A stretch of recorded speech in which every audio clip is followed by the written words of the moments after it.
Good evening. Today we're going to be talking about diabetes and the differences in diabetes type 1 and type 2. People in my group are Lauren, Shelby, David, and Tahira. So what is diabetes? So diabetes or diabetes mellitus is a metabolic disorder in which your blood glucose or sugar is high over a long period of time. Diabetes type 1, the insulin is deficient in the bloodstream, and diabetes type 2 generally develops in adulthood due to lifestyle changes.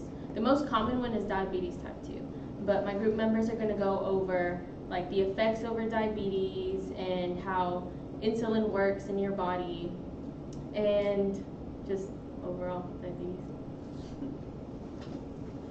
Alright, thank you for that intro. So, my name is David, and I will be covering type 1 diabetes.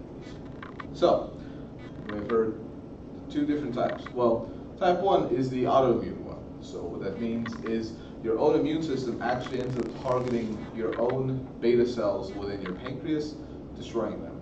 Now, how does this work, you might ask yourself? Well, it's actually a complement of systems that go into this reaction. So, first off, the location of the human leukocyte antigen, or HLA, is on the 6th chromosome. Now, this antigen is responsible for encoding the MHC, or the major histocompatibility complex. This is what's responsible for mediating the immune response to your beta cells. Now, ask yourself, what type of immune system destroys its own host? Well, the answer is the type that, quite frankly, would be overactive. So it's very common that a genetic predisposition or genetic factors will lead to hypersensitivity or even hyperactive reactions within the immune system in order to trigger this. Now, another cause would be a viral infection. I listed a couple of viral agents up here, and these viral cells, these viral diseases, it's possible for them to represent a surface antigen on your beta cells within your pancreas. So after the initial infection, and if your immune system successfully fights it off, the antibody produced by the T cells within your immune system will continue targeting those surface antigens, and they'll end up correlating with your beta cells on your pancreas, in your pancreas. So what this would lead to is actual targeting of your pancreatic insulin-producing cells by your immune system, ultimately leading to their targeting and destruction. So as for these diseases, after exposure to these viruses, it can take up to potentially years for this disease to manifest itself. However, it's more common within a monthly time span. So what this means is that after your body fights it off, these antibodies continue circulating, and they continue targeting your beta cells. And as they're slowly destroyed, the insulin production capacity of your pancreas decreases over time, ultimately leading to insulin deficiency within your body, causing type 1 diabetes, or as it's sometimes referred to, adolescent diabetes. And that's due to the fact that it's very common in younger ages where the immune system is still getting its footing, and it can still be potentially accidentally target its own host cell. So I'm going to pass it over to Tahira, and she'll take it away. Thank you. I will be talking about type 2 diabetes. Type 2 diabetes accounts for 90 to 95% of all diabetes cases. It's characterized by peripheral insulin resistance, and the common causes are obesity, genetics, and a sedentary lifestyle.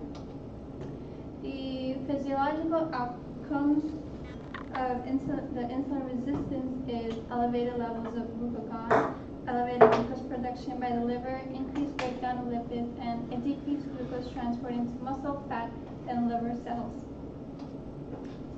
What is insulin resistance? Insulin resistance is when the cells don't respond to the insulin. So the pancreas begins to secrete more insulin to compensate. But over time, the beta cells, which are within the pancreas and they produce insulin, they begin to fail over time. The resistance can be due to cytokine release, which is released during inflammation, and the inflammation, they're antagonists to the effects of insulin. So the factors, they make tissue more resistant to insulin. Another reason are the elevated levels of the non-esterified free fatty acids. So during elevated levels of fatty acids, the glucose uptake is inhibited because skeletal muscle prefer to take up the fatty acids over the glucose. So the fatty output is increased in obesity, and that's why insulin resistance is seen in Treatment and diagnosis. Okay, so like Tahira said, I will be discussing the diagnosis of type 1 and type 2 diabetes, as well as treatment plans for type 1 and type 2, and long-term outcomes that diabetes has on the body. To diagnose diabetes, generally 3 main tests are used. There are other tests as well, but these are the main 3 that are common. The first test is called your FPG, or your fasting plasma glucose test. This test is taken after the patient fasts for 8 hours. There are pros and cons to this test. One of the downsides of this test is that it only measures the sugar at one point in time, and so if the patient has a big starchy meal prior to fasting, it can reflect, and so it's not as effective in measuring the blood sugar over time. The second test that we'll talk about is your A1C test. This is the most reliable test when diagnosing diabetes.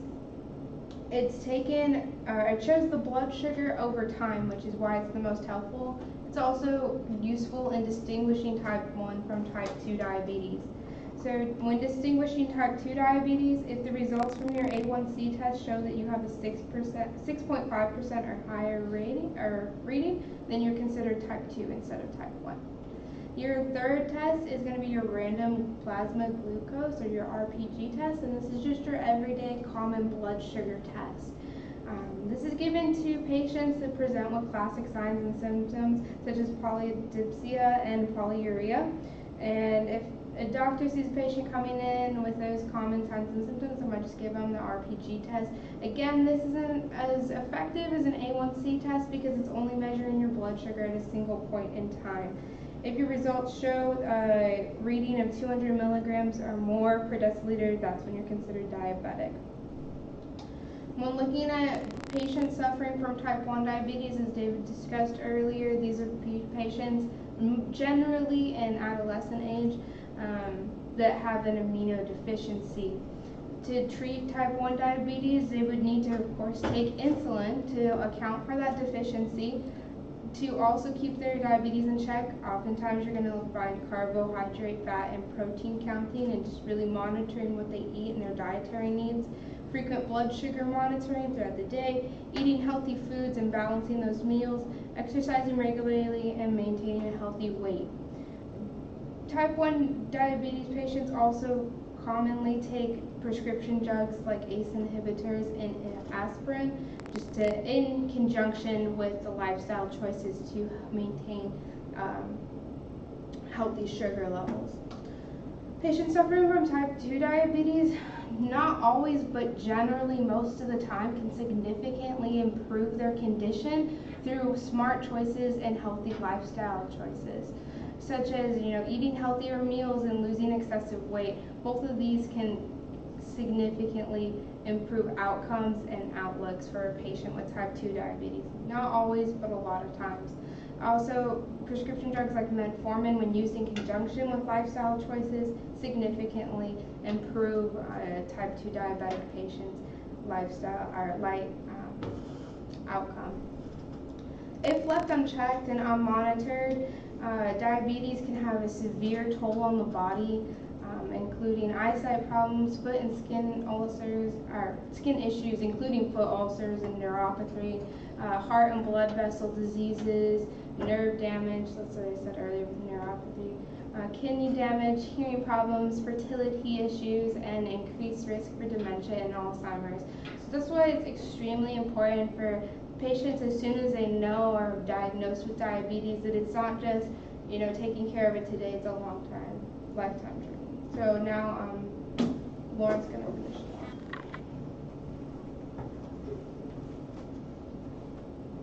off. Okay, just to summarize what my group members have all said, type 1 diabetes is prevalent in younger generations. It affects insulin production caused by autoimmune cells targeting the pancreas.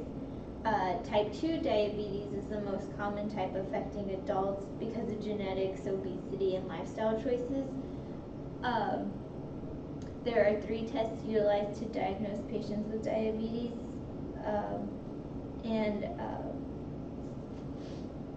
treatments vary between patients of the diabetes. So like for instance, patients with type 1 diabetes may include insulin injections, and patients with type 2 diabetes may just be a simple change of life choices, meaning healthy eating and regular exercising. There are many other hormones aside from insulin that affect the body's blood sugar levels. Just side note, so the pancreas, although not a part of the endocrine gland, is still responsible for its part in the hormone secreting system, which maintains sugar levels in the bloodstream. So if not regularly checked, diabetes can affect the body in the long run, and it's just not good. So go to the doctor and get checked regularly.